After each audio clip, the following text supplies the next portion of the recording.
سلام من الله عليكم ورحمة الله تعالى وبركاته مرويني مدن يالدمانتين به ميل والبو ضافها الدنيا كجوكتان رمضان كريم هالكني وتلفزيون الصومالي إثيوبيا حرونتي سمجالدنا تشيكا أخياري هذا هنا وكلنا واحد اللي قاعدين نوجبرتين وررك تلفزيون الصومالي إثيوبيا نكو تلاقي إن أتيتوا صدور ده هتان قضبضة وجود دور إنه وحكم ده مدحوينك حجين كأهنا وزير كحفيز كعافيمات كدولة الدجان كصومالي ده أو كلن وده حاجوده ليه شيء مدحفيز ده عافيمات كيولي بقوة مارية ده الدجموين كدجان كصومالي ده حفيز كحولها بيره يهرمانين تهرمي كدولة الدجان كصومالي ده أو شرو قبطي مدحفيز ده بيره الدجموين كدجان كصومالي ده iskaashatada halgan oo ay ku midoobeen qaar ka mid ah haweenka oo ragooda nabaddiid ku laayay oo konton qoys oo agoon oo ku dhaqan degmadaasi qabri bayax kaalmo raashina gaarsiiyay akhyari qodobadaasi ayaa ugu doorroona qodobadani iyo qodobo kale oo faahfaahsan u diyaar garooba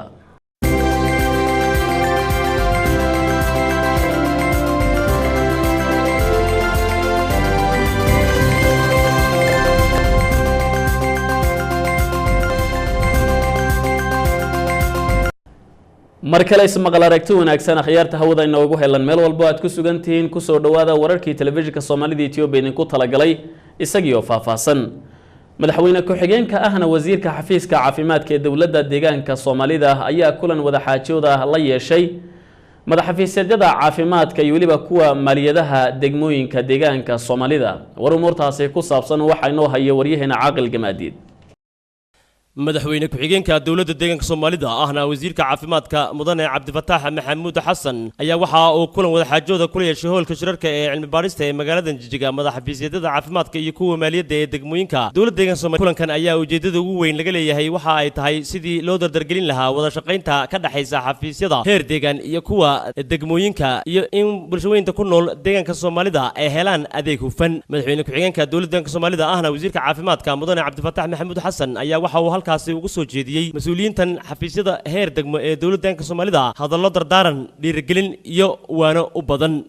xafiiska caafimaadka ee degmada madaxafiisyadka caafimaadka ee degmada wuxuu mas'uul ka yahay caafimaadka degmadaas uu mas'uul ka yahay shaqada laga sugayo waxa weeyaan guud ahaan ka warhaynta iyo taabagelinta caafimaadka degmadaas weeyaan waxaan u jeedaa qofka xafiiska caafimaadka degmada ka ah madaxafiisyada mas'uuliyad baa saaran mas'uuliyad ta ugu yar iyo ta ugu weyn bay isaga saaranta annagu waxaanu kala qaadanay core process kasta inay ka muuqato health facility core process ka jirta xafiiska caafimaadka tusaale ahaan waxaa health promotion ka mid ah oo inay ka muuqato adeeg kasta oo la bixinayo degmada bulshada ay u baahan tahay in laga bixiyo health post iyo health center idinkuna inaad kula xisaabtaan baa loo baahan waxa kale oo iyaguna hadallo ka yidhi kulankan wada tashiga ah madaxafiisyada degmooyinka qaarkood kuwaas oo ka hadlay inay sii xoojinayaan waajibaadka saaran iyo waxqabadka laga sugayo waxa ayna ballan qaadeen mas'uuliyiintan xafiisyada ee heer degmo in adeegga hufan ee bulshada loo fidinayo ay sii labanlaabi doonaan kulankan ayaa waxaa lagu lafaguray oo laguna falanqeeyay adeegyada shacabka loo fidinayo inay ahaadaan kuwo si cadcadaan iyo isla xisaabtan uu ka muuqdo kuna salaysan nidaamka BBR-ka iyada oo isla mar ahaantaana la xoogaynayo ka qaybgalka bulshada kulankan ayaa waxa uu ku soo beegmay iyada oo kulankii qiimeynta maamulada iyo xafiisyada degmooyinka ee dawladda deegaanka Soomaalida uu ka dhacay dhawaan kana soo afjarmay magaalada Jijjiga waxa kale oo ku soo beegmay sanadkan oo ah sanad guulo fiican laga soo hiyay waxqabadka asaasiga ah nolosha bulshada sida caafimaadka waxbarashada biyaha iyo wax soo saarka beeraha xafiiska beeraha xoolaha iyo horumarinta reer miyiga ee dawladda deegaanka Soomaalida ayaa shir u qabtay madaxafiisyada beeraha ee degmooyinka deegaanka warumurtaasi ku saabsan waxa inoo eegaya waryaheena Maxamed Xasan Cabdullaahi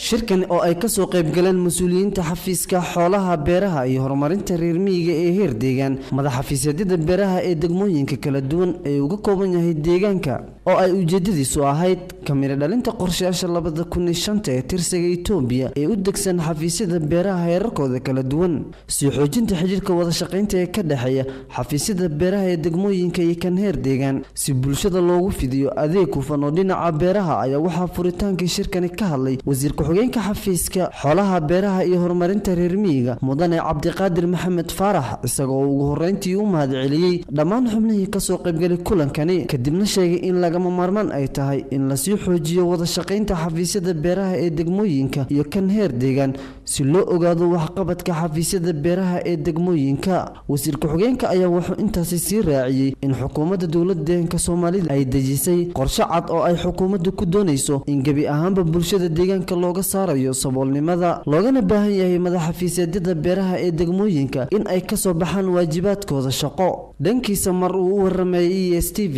wasiirka xafiiska xoolaha beeraha iyo horumarinta reer miyiga ee dowladda Soomaalida Dr. Cabdiqaadir Iimaan ayaa waxa uu sheegay dhammaan degmooyinka uu deegaankeenu ka kooban yahay ee ah 68 agaasimayaasha xafiiska ay ka soo qayb qaateen ujeedaduna waxay ahayd waa marka koowaade dardaaran bayd maadaama sanad miisaaniyad cusub oo 2005 aan galayno qorshayaasha hadaan ku heshiinay sidii loo dhaqan galin lahaa tan labaad waxay ahayd dhibaatooyinkii ka muuqday qorshihii 2004 sidii xal loogu heli lahaa isla markaana dhibaatooyinkaas ay u noqon lahaayeen kuwa aan u soo noqon sanadka 2005 haddana waxaanu ku heshiinay marka in qorshe midaysan oo xafiiska xoolaha iyo beeraha heer deegaan iyo heer degmo la sameeyo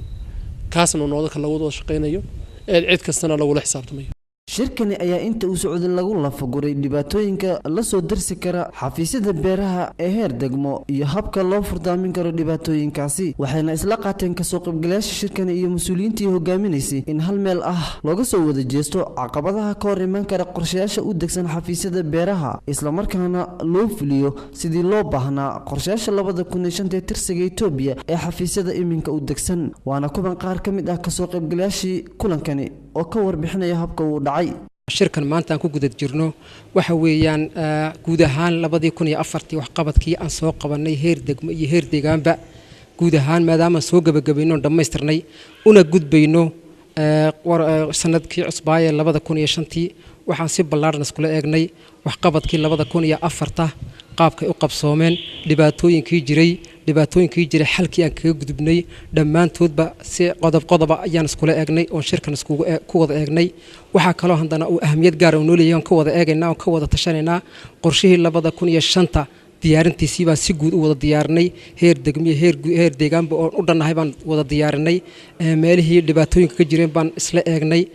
waxayna shirkan gabagabadiisii hadda aan ku guda jirno waxaan isla eegnay dhammaan dhibaatooyinkii aan ka aragnay 2004 annagoo wax ka baranayna 2005 inaan dardargelin ballaaran aan u qaadano oon siiba ahaan xafiisyadii beeraha sektaradii beeraha saan u dardargelin lahayn ayaan qorshe ballaaran ku kala qaadanay waa shir sanadeedkii aan ku kulmi lahayn xafiis beerahan iyadoon ka wada hadlayna dhibaatooyinkii sanadkan aan soo marnay si macnaha 2005 xalkoogii loo helo oo macnaha mar labaad aynu soo noqon iyadoo dhibaatooyinka loo kala qaaday heer degmo dhibaatooyin ay lahaayeen iyo heer deegaan dhibaatooyinka ay lahaayeen kadibna iyadoon kala saarnay isla markaana anaga degmo ahaan dhibaatooyin aan qaadanay jireen isla markaana xal deegaan ka keenay isla garanay heer deegaan dhibaatooyinka ay lahaayeen iyagana ay qaateen isla markaana xal inay ka keenay iyagana loogu baahan yahay waxa kale oo iyadan ay naga caawinaya qorshihii oo si wada jira ku sameynay sanadka hore marka loo eego sanadkan iyadoo xafiiska heer deegaan iyadoo la joogaan qorshihii sameynay waxyaabaha iyaga inoo qabanayaan xafiis deegaan ahaan iyadana meesha ku cad yihiin xafiiska beeraha degmada isaga wuxuu qabsanaya meesha ay ku cad yihiin isla markaana cid walba iyadoo waajibaadkeegii iyo sanadka 2005 wax maarad looga baahnaa meesha ay ku cad yihiin shirkani oo ka qabsoomay hoolka shirarka ee xafiiska arrimaha haweenka carruurta iyo dhalinyarada ee dowladda deegaanka Soomaalida ayaa waxa uu qayb ka yahay shirarka uu qabanayo xafiiska xoolaha beeraha iyo horumarinta reer miyiga ee dowladda deegaanka Soomaalida uu ku doonayo xafiiska in bulshada u badan xoolo dhaqatada ee ku dhaqan deegaanka ay helaan adeeg hufan oo dhinaca beeraha isla markaana ay noqdaan madaxafiisyada beeraha ee degmooyinka kuwa markaas sidii loo baahnaa ugu adeega bulshada ku dhaqan deegaanka hay-adda horumarinta iyo gargaarka haweenka Soomaalida Itoobiya ee qurbo joogta ee marka la soo gaabiyo loo yaqaano SIWED ayaa 21,000 oo buugta wax lagu bartaa soo gaarsiiyay xafiiska waxbarashada dawladda deegaanka Soomaalida. buugtaasina waxay ku baxday lacag gaaraysa 200,000 oo bir. warkaasi waxay noo eegaysaa waryaheena Hani Daahir Axmed. hay-adda horumarinta gargaarka ee haweenka Soomaalida Itoobiya loo yaqaan SIWED Foundation ayaa 21,000 oo buug soo gaarsiisay xafiiska waxbarashada dawladda deegaanka Soomaalida. munaasabadan lagu kala wareejinayay buugaagta ayaa waxaa goobjoog ka ahaa mas'uuliyiin heer deegaan iyo maamulka hay-adda SIWED. ayaa waxaa ugu horeyntii munaasabadan halkaasi hadallo kooban oo dhan walba taabanaya ka soo jeediyay wasiir ku-xigeenka xafiiska waxbarashada mudane Abubakar Maxamed Khaliif. maanta waxaa farxad weyn noo ah oo guul aan gaarnay ah in buugaagtii waddanka Mareykanka laga soo raray ee in muddo jid ka soo jirtay inay maanta soo gaareen dawladdaanka Soomaalida xaruntiisii halka oo ay aan kala wareegayno maanta gabdhaha ururka SEWDA oo la yiraahdo Somali Ethiopian Women Association Foundation. marka gabdhihiina waa kuwana buugaagtiina waa la keenay. tirada buugaagtan waxay dhan tahay 22,000 oo iskugu jirto xisaab iyo sayniskii iyo Englishka intii oo dhan. dhanka kaleedna waxaa goobtaasi ka hadashay wasiiradda xafiiska arrimaha haweenka dhalinyarada iyo dhalaanka dawladda deegaanka Soomaalida Marwe Raxmo Suldaan Maxamuud Haybe. marka waxaan leeyahay ku soo dhawaada dalkiina sidan aad u garateen maartay buugtan ardadiina iyo agoontiina aad uga qayb qaadanaysaan aad iyo aad baad ugu mahadsantihiin iyo dawladdiinii aad fahanteen iyo ardadiinii aad fahanteen inay baahan tahay baahidoodii maanta intaad garateen aad ka soo turjumanteen. intaa kadib ayaa waxayna halkaasi hadallo kooban ka soo jeedisay gudoomiye ku-xigeenka hay-adda SIWED Marwe Canab Cali oo ay ku wehelinaysay afayeenka hay-adda SIWED Marwe Aamina Siraad. buugaagtan oo naga qaadatay waqti aan filaynin ilaahay idinkiis ma sha Allah haddana ay nala joogto ayaan ku xamdinaynaa hawshii adkeyd ee soo marnay ururkii dhamaa ee Mareykanka joogay shaqadiinii aad qabateen iyo wanaagii aad soo gudateen maanta waad aragtaan waa guushi waan gaarnay. dawladdeena way hanatay ciyaalkiina way hananayaan marka insha Allah dawladana waa mahad celinaynaa wasiirada iyo dadkii nala shaqeeyay oo noo fududeeyay hawshan oo dhan. buugtan ayaa waxa ay iskugu jireen fasalka koobaad ilaa iyo fasalka 12aad iyo walibana buugaag loogu talagalay macadada ama kuliyadaha. buugaagtan ayaa waxaa ku baxday lacag dhan 200,000 oo bir. dhawaan hay-adan ayaa waxa ay hirgelisay isla markaasina ay bilowday library ay ugu talagashay ardayda ku xareysan dugsiga hoyga agoomaha ay waalid tireen ururka nabadiidka UBO. dhankooga ayaa waxaa shahaado sharaf la guddoonsiiyay haweenkii ka socday hay-adan SIWED. halkaad wararkaasi akhyaar aad ka daawanaysaan waa telefishinka Soomaalida Itoobiya xaruntiisa magaalada Jigjiga. iskaashatada halgan oo ay ku midoobeen qaar ka mid ah haweenka raggoodu nabadiid ku laayay ayaa 50 qoys oo iyaguna agoonta raggooda nabadiid ku laayay gaarsiiyay kaalmo raashin ah. gudoomiyaha iskaashatada halgan Marwe Naciime Maxamuud Haybe ayaa kadib markii ay guddoonsiisay kalmadan raashinka oo isugu jirtay bariis daqiiq saliid iyo waliba noocyo kale oo sharaabka lacaba ayaa waxay tilmaantay inay aad ugu faraxsan tahay in iskaashatada halgan oo ay ku midoobeen xubno hore ay u agoomayeen nabadiidku in ay kaalmo gaarsiiyaan qoysaskani agoonta ee ku dhaqan degmadaasi Qabri Bayax. waxaan ugu talagalay bishan barakeysan deeq aan ugu talagalay haweenkii raggooda nabadiidku laayay kuwaas oo ma garanaysa ay ku nool degmada Qabri Bayax ayaa waxaan soo gaarsiinay raashin isugu jira 4 nooc bariis 50 kiilo iyo bur 50 kiilo iyo saliid iyo sharaabkii kuwaas oo ugu talagalay maadaama dawladdu maadaama dawladdu ugu jirto dadaal xoogan sida agoonta wax loogu qaban lahaa waxna loo tar lahaa ayaan anaguna waxaan go'aansanay inaan anaguna ka qayb qaadano oo dawladda garab istaagno maadaama anaga dawladda ay ilna xariiseed nagu eegto anaguna waxaan ilna xariisada ugu eegnay kuwii naga jilicsanaa anaga nala midka ahaa naga si jilicsanaa ayaan anaguna ilna xariisada ugu eegnay marka waxaan u mahadnaqayaa dawladda marwada oo hadalkeeda sii wadata ayaa carabka ku adkaysay in lagama maarmaan tahay in bulshada dhexdeeda istaageerto islamarkaasina laga maarmo kalmada gacan shisheeye ka timaada waxaana ay mahadnaq u soo jeedisay iyadoo ku hadlaysa magaceeda iyo weliba magaca iskaashatada halgan taageerada aan kala go'a lahayn ee ay xukuumadda iyo weliba bulshada qaybaheeda kala duwan la garab taagan yihiin dadka ay waxyeelayeen kooxda xagjirka ah ee ubo islamarkaasina ay dowladda dalkan Itoobiya u aqoonsatay argagixiso iskaashatada halgan oo ku howlan soo dejinta raashinka canshuur dhaafka ayaa sida ay mas'uulku sheegtay in iskaashatadu macaashka ay hesho markasta ay diyaar u tahay inay la qaybsato dadka ay dhibaatada ka soo gaadhay nabaddiidku gudoomiyaha degmada Qabri Bayax Mudane Cabdifataax Xasan oo goobjoog ka ah munaasabadii kaalmada lagu guddoonsiinayay qoysaskani agoonta ee ku dhaqan degmadaasi Qabri Bayax ayaa amaanay kaalinta hormuudka ugu tahay iskaashatada halgan istaageerida bulshada dhexdeeda isla markaasina loo baahan yahay ayuu yiri inay ku daydaan iskaashatooyinka kale ee ka jira degmada iyo waliba guud ahaan deegaanka run ahaantii arrintan maanta muxuu ahaayay taageerada ah ay noo keeneen iskaashatada halgan ee agoonta aad iyo aad baan ugu faraxsanahay haddii aan nahay maamulkii run ahaantii arrintani waa arrin muxuu ahaa barnaamij cusub nagu ah waa agoon caawinaysa isla markaana waxaan barnaamij ahaan iyo muxuu ahaayay baaq ahaanba bixin lahayn in iskaashatooyinka kale iyo hantiilayaasha kale ee deegaanka u dhashay intay tusaale ka qaataan arrintan inay ku daydaan isla markaana ay bal dib u fiiriyaan dadkii mad garanaysa halgamayaasha ahaa dadkii wadanka dhiigooda u huray in macnaha ubadkoodii iyo caruurtoodii iyo qoysaskoodii sidii loo caawin lahaa gacan bir loogu qaban lahaa isla markaana hanti iyo maal iyo muxuu ahaa nafba loogu hur lahaa iyaga inay bal dib intay u fiiriyaan arrinta ay ka qayb qaataan waan soo jeedin lahaa gudoomiyaha degmada Qabri Bayax Mudane Cabdifataax Xasan ayaa waxa uu intaasi ku daray in maamulka degmada Qabri Bayax uu dajiyay qorshayaal kala duwan oo ku caawinayo isla markaasina uu saboolnimada kaga saarayo dadka danyarta ee ku dhaqan degmadaasi Qabri Bayax qoysaskan kaalmada la gaarsiiyay ayaa dhinacooda tilmaamay in ay aad ugu faraxsan yihiin in taageero ay ka helaan agoon sidooda oo kala ah waxaanu nahay agoontii nabadiidku ka laayay aabahood iska dhibaataysnaa isaga baahnaa aad iyo aad baan ugu baahannahay uguna faraxsannahay gargaarka naloo keenay agoonta iyada nala midka ahayd ay noo keentay ilaahayna waxaan ka baryaynaa annagana ciyaalka iyagu kuwa marxaladda gaadhay inay noqdaan dowladayada iyo shirkadda dhammaan waan ugu mahadnaqaynaa arrintani oo ah toan horey looga baran iskaashatooyinka ka jira deegaanka ayaa waxay tilmaameen qoysaskan in la gaarsiiyay deeqdani in la sii adkayo istaageersiga gudaha taasoo noloshooda wax ka bedelaysa guddiga sare ee culimada Itoobiya ayaa shaaciyay in bisha fooda inagu soo haysa guud ahaan dalkan Itoobiya ay ka dhici doonto doorashada muslimiinta golaha sare ee arrimaha islaamka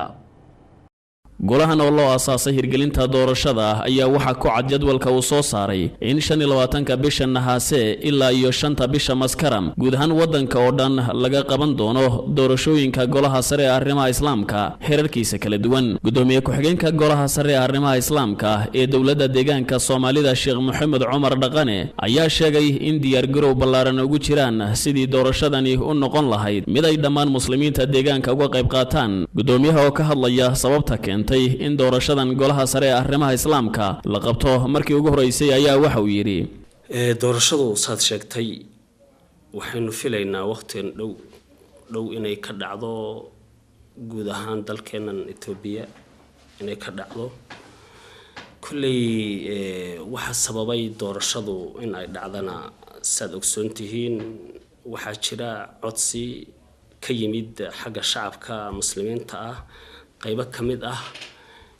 in majliska federaalka ama guud ahaanba in waxa weeyaan la doorto oo si cusub loo doorto codsi sidaas ah ayaa waxa weeyaan shacabweynaha muslimiinta Itoobiya intooda badan ama qayb ka mid ah ka yimid codsigii markaa dawladdu ay ka aqbashay xogayaha golaha sare ee arrimaha islaamka ee dowladda deegaanka Soomaalida Sheekh Maxamed Sheekh Cumar ayaa dhinaciisa sheegay in doorashadani micno weyn u leedahay dhammaan muslimiinta ku dhaqan dalkan Itoobiya si ay markaasi u helaan hogaamin sare oo ay bulshadu ku doorato codkeeda doorashadani oo sida uu sheegay xogayaha golaha sare ee arrimaha islaamka ee dowladda deegaanka Soomaalida ka dhici doonta qabaliyada ayaa waxay sahlaysaa inay u dhacdo si xasilloon iyo waliba nabadgelyo isla markaasina ay ka soo baxaan culimo aqoontooda diineed ay aad u sareyso ayadoo ay ka madax banaan yihiin aragti siyaasadeed. Mudane Junadiin Xamse Yuusuf oo xogayaha guddiga doorashada ayaa tilmaamay in doorashadani ku beegan tahay 25 bisha Naxaase 2004 ay ka qabsoomi doonto degmooyinka waliba tuulooyinka iyadoo 28 bisha Naxaase ay ka dhici doonto heer gobol isla markaasina 1 bisha Baakome 2004 ay ka dhici doonto heer kilil bisha Maskaram 5teeda 2005 ay ka dhici doonto doorashada xubnaha golaha sare ee arrimaha islaamka heer qaran. waxaana uu mas'uulku sheegay in uu guddigu wado diyaar garow ku aadan sidii doorashadani u dhici lahayd si habsami ah. guud ahaan wararkii telefishinka Soomaalida Itoobiya ku talagalay khiyaaray waa naga intaa waad ku mahadsantiin daawashadiina. anigoo Maxamed Xasan Xaashiya ayaa idin waramayay idinka u diyaar garoobaya qaybaha kale ee telefishinka idin ku talagalay. warkani warka xiga intaynu ku kulmi doona hadduu ee barraale ka noqdo. Ramadaan Kariim.